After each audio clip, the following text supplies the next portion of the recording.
안녕 친구들, 오늘은 선생님과 우리나라 도시 발달의 특징을 살펴볼 거야. 교과서 67쪽에 인공위성에서 찍은 우리나라 사진이 있지?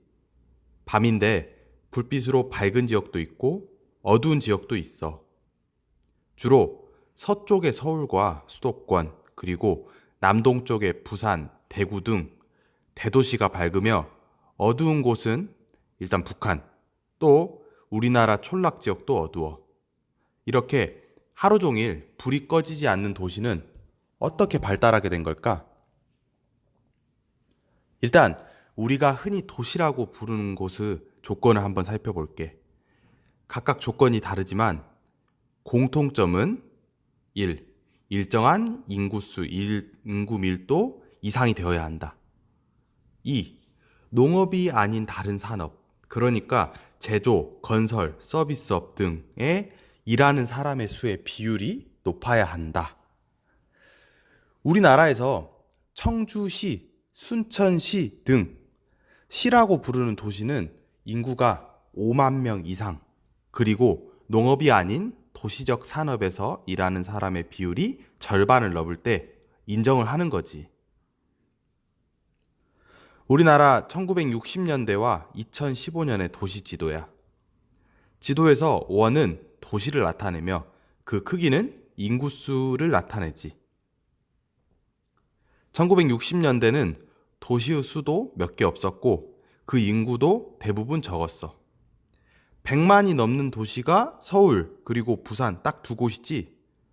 하지만 1960년대 이후 사람들이 일자리를 찾아 도시로 이동하면서 오늘날은 100만 이상의 도시가 서울, 부산, 인천, 대구, 대전, 광주, 울산, 수원, 창원 등 많아졌어.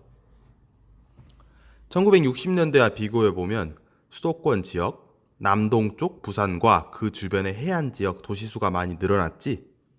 특히 이 남동 해안 지역은 1970년대 새로운 공업도시로서 그 인구가 폭발적으로 늘었어. 도시의 발전이 무조건 좋은 걸까?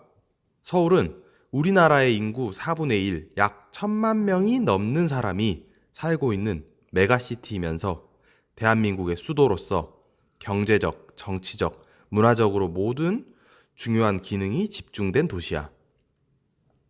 우리나라의 중요한 모든 것이 서울에만 몰려있기 때문에 공평하지 않고 균형이 맞지 않으므로 1980년대 이후로부터는 서울 주변 경기도의 신도시를 건설했지.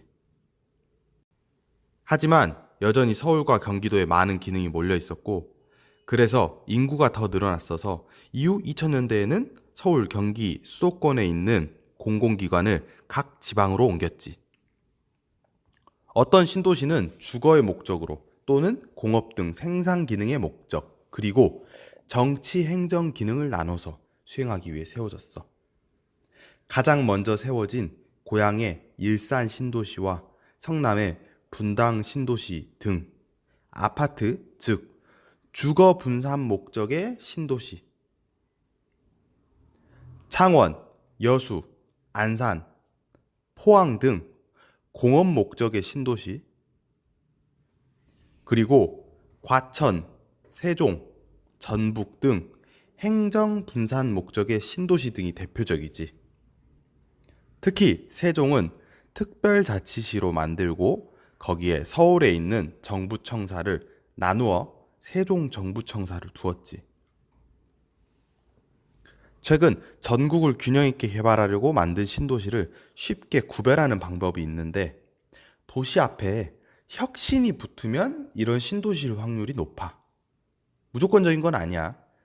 이러한 신도시는 수도권에만 몰려있는 공장, 기업, 공공기관 등을 분산하고 전국의 인구를 고르게 할 수 있다는 점에서 좋으나, 국가에서 주도하여 개발하는 것이기에 수많은 예산과 세금이 든다는 점에서 어떤 지역의 도시를 선정하는 데 있어서도 찬성과 반대의 목소리가 있지.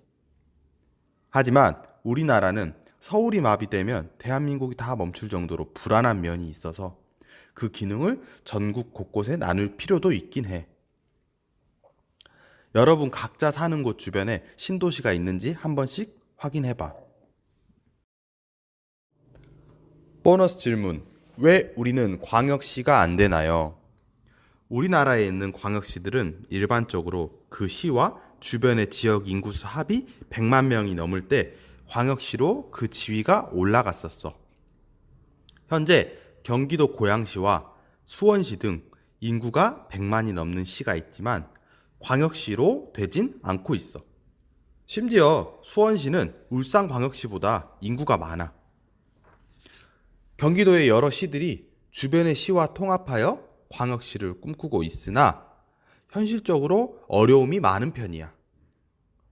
아마 이미 수도권에는 서울특별시와 인천광역시가 있어서 여기에 광역시가 생기면 인구가 더 몰릴 수 있기 때문에 광역시로 지정하는 게 좀 어려워 보이기도 하고, 게다가 아직까지 전라북도, 충청북도 등 광역시가 없는 지역도 있기 때문에 추진하기가 곤란해. 어려움이 있고 찬성과 반대가 있는 편이에요. 알아두세요.